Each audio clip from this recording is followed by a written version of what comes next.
Sunday episode అయిపోయింది. మాధురి గారు బయటికి వచ్చేసారు. నేను వెళ్ళాలనుకున్నా వెళ్ళాను, రావాలనుకున్నా వచ్చేసానని జస్ట్ క్యాజువల్గా చెప్పేశారు.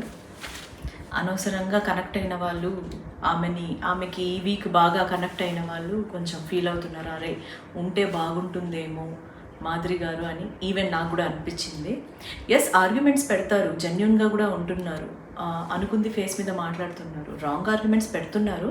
బట్ స్టిల్ కొన్ని దగ్గర అట్లీస్ట్ ఒక 20-30% తను జెన్యున్గా ఉన్నారు అని ఈవెంట్ సంచాలకుగా కానీ అలాగా బాగా పార్టిసిపేట్ చేశారు. కాబట్టి నేను తను ఉంటే బాగుంటుందేమో, మేబీ గౌరవ్ వెళ్ళిపోతే బాగుంటుందేమో అని అనుకున్నా. ఎందుకంటే మన తనుజాతో తనకున్న బాండ్ కానీ, భరణి దివ్యతో తనకున్న ఆర్గ్యుమెంట్స్ కానీ, సో ఇదంతా ఈ వీక్ ఉంటే బాగుండేదేమో మాధురి గారు, ఈ వీక్ ఉండి నెక్స్ట్ వీక్ ఎలిమినేట్ అయిపోతే బాగుండేదేమో, అట్లీస్ట్ ఈ వీక్ కొంచెం బాగా పోటాపోటీగా కానీ కొంచెం ఇంట్రెస్టింగ్గా ఉంటాయేమో ఆర్గ్యుమెంట్స్ అని అనుకున్నాను.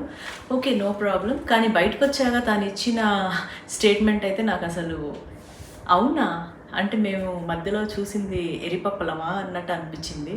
మన శివాజీ గారితో బిగ్ బాస్ బస్లో ఈజీగా చెప్పేశారు, ఎస్ నేను రావాలనుకున్నా వచ్చాను, వెళ్ళాలనుకున్నా వెళ్ళిపోతున్నాను అనేసి.